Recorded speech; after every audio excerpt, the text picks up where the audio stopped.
Do you know how to use will and shall? Can you make a sentence out of it? No ಮತ್ತು ನೋಸ್ಗೆ difference ಏನು ಗೊತ್ತಿದೆಯಾ? You know when to use no as well as knows. So welcome to learn with Hema Kannada YouTube ಚಾನಲ್ಗೆ ಪ್ರತಿಯೊಬ್ಬರಿಗೂ ಆತ್ಮೀಯವಾದ ಸ್ವಾಗತ ಕೊಡ್ತಾ ಇದ್ದೀನಿ. ನಾನು ಹೇಮಾ.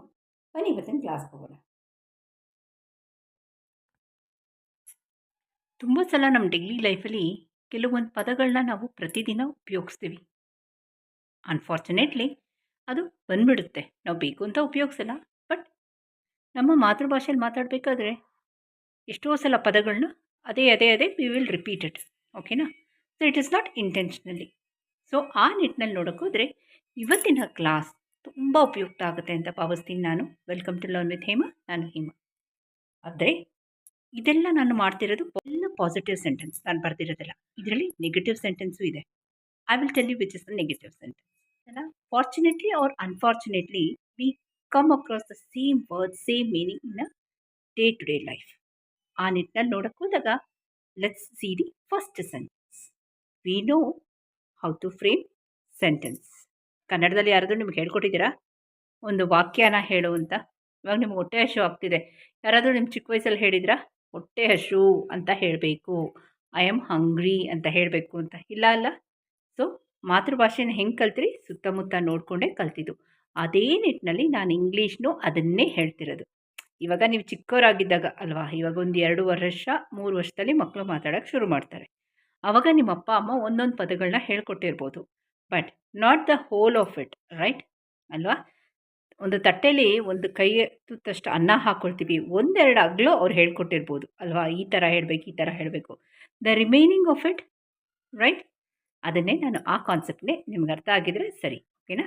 ಅಂದರೆ ಸುತ್ತಮುತ್ತ ನಮ್ಮ ಎನ್ವೈರ್ಮೆಂಟ್ನ ಇಂಗ್ಲೀಷ್ ಮಾಡಿಕೊಂಡಾಗ ಮಾತ್ರ ನಾವು ಇಂಗ್ಲೀಷಲ್ಲಿ ಪರ್ಫೆಕ್ಟ್ ಆಗ್ಬೋದು. ಹೇಮನ್ಗಿನ್ನ ಪರ್ಫೆಕ್ಟ್, ಇನ್ನೊಬ್ರಿಗಿನ್ನ ಪರ್ಫೆಕ್ಟ್, ರೈಟ್ ಆಗ್ಬೋದು. ಆ ನಿಟ್ಟಿನಲ್ಲಿ ನಾನು ನೋಡೋಕ್ಕೆ ಹೋದರೆ ಇವಾಗ we know how to frame a sentence, right? ನಮ್ಗೆ ಗೊತ್ತಿದೆ ಸೆಂಟೆನ್ಸ್ ಫಾರ್ಮ್ ಮಾಡೋದು. It's not a new thing. I know how to take care of my parents. ಹೌದು, ನನಗೆ ಗೊತ್ತಿಲ್ವಾ ನಮ್ಮ ಅಪ್ಪ ಅಮ್ಮನ ಹೆಂಗೆ ನೋಡ್ಕೊಳ್ಬೇಕು ಅಂತ? ನೀನು ಹೇಳ್ಕೊಡ್ಬೇಕಾ ಅಲ್ವಾ? You know English very well. Absolutely. ನನ್ನ ಸಬ್ಸ್ಕ್ರೈಬರ್ಸ್ಗೆ ಎಲ್ಲರಿಗೂ ಇಂಗ್ಲೀಷ್ ಚೆನ್ನಾಗಿ ಗೊತ್ತಿದೆ. ಅದರಿಂದನೇ ಅವರು ಡೌಟಲ್ಲಿ ಬರೋದು ಯಾವಾಗಲೂ. They know how to behave. Exactly. You should first know how to behave ಅಲ್ವಾ? He knows to ride a bike. ಹೌದೌದು, ಕೆಲವರು ತುಂಬ ಚೆನ್ನಾಗಿ ಗಾಡಿ ಓಡಿಸ್ತಾರೆ. She knows to cook well. It knows to work well. So these are the, ಇಲ್ಲಿ ಒಂದು ನೀವು ಗಮನ ಹರಿಸ್ಬೇಕು. ಯಾವುದು ಅಂತ ನಾನು ನಿಮ್ಗೆ ಹೇಳ್ತೀನಿ ಆಮೇಲೆ. ಬಟ್ ಸೆಂಟೆನ್ಸ್ನ ಒಂದು ಸಲ ನೋಡ್ಕೊಂಬಿಡಿ.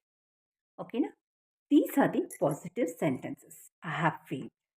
Now let's move on to the negative sentences, right? We know how to frame a sentence. The negative of it is we don't know how to frame a sentence. ನನಗೆ ಬರಲ್ಲ ಸೆಂಟೆನ್ಸ್ನ ಫ್ರೇಮ್ ಮಾಡೋಕ್ಕೆ, ನನಗೆ ಬರಲ್ಲ. I know how to take care of my parents. I don't know how to take care of my parents. I don't know. You know English very well.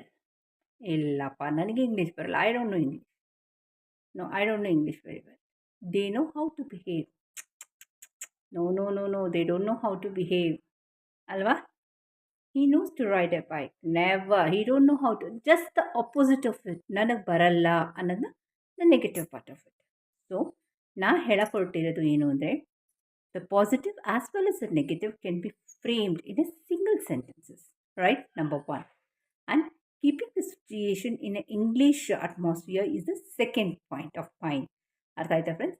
ಇವತ್ತು we know, we don't know ಅನ್ನೋದು ನಾನು ಕ್ಲೀನಾಗಿ explain ಮಾಡಿದ್ದೀನಿ. ಅಂದರೆ ನೋಡಿ, ಇಲ್ಲಿ we know, am I right? He knows. ಅರ್ಥ ಆಯ್ತಲ್ಲ ಡಿಫ್ರೆನ್ಸ್ ನಿಮಗೆ? ಓಕೆ. ಅದರ ಮುಂದೆ know or knows plus how plus to plus ವರ್ಬಿನ ಒಂದನೇ ಫಾರ್ಮ್ಯಾಟ್. ನಾನು ಹೇಳ್ಕೊಟ್ಟಿದ್ದೀಗ ಅರ್ಥ ಆಯಿತು ಅಂತ ಭಾವಿಸ್ತೀನಿ. ನಾನು ಹೇಮಾ ಹೋಗಲ್ಲ. ನಾಳೆ ಇನ್ನೊಂದು ಒಳ್ಳೆ ಇಂಪಾರ್ಟೆಂಟ್ ವಿಡಿಯೋ ಜೊತೆ, ಟಾಪಿಕ್ ಜೊತೆ ನಿಮ್ಮನ್ನ ಡೆಫಿನೆಟಿವ್ ಭೇಟಿ ಮಾಡ್ತೀನಿ ಅಂತ ಹೇಳ್ತಾ, until then stay tune. Thank you. Class ನೋಡಿದ್ರಿ ಅಲ್ಲ, ನಿಮಗೆ ಎಲ್ಲ ಇಂಟ್ರೆಸ್ಟಿಂಗ್ ಆಗಿದೆ ಮತ್ತು ವೆರಿ ಯೂಸ್ಫುಲ್ ಅಂತ ಭಾವಿಸ್ತಾ ಈ ಕ್ಲಾಸ್ನ ಇಲ್ಲೇ ಎಂಡ್ ಮಾಡ್ತಾ ಇದ್ದೀನಿ. ನಾನು ಹೇಮಾ. ಹೊಸಬ್ರು ಯಾರಾದರೂ ಫಸ್ಟ್ ಟೈಮ್ ನನ್ನ ಚಾನಲ್ನ ವಿಸಿಟ್ ಮಾಡಿದ್ರೆ ದಯವಿಟ್ಟು ಆಲ್ ಅಂತ ಸಬ್ಸ್ಕ್ರಿಪ್ಷನ್ ಕೊಡಿ ಅಂತ ಹೇಳ್ತಾ ಹೋಗಬಲ್ಲ. ಎಲ್ಲರಿಗೂ ಟಾಟಾ, bye. Thank you for watching ಜೈ ಕರ್ನಾಟಕ.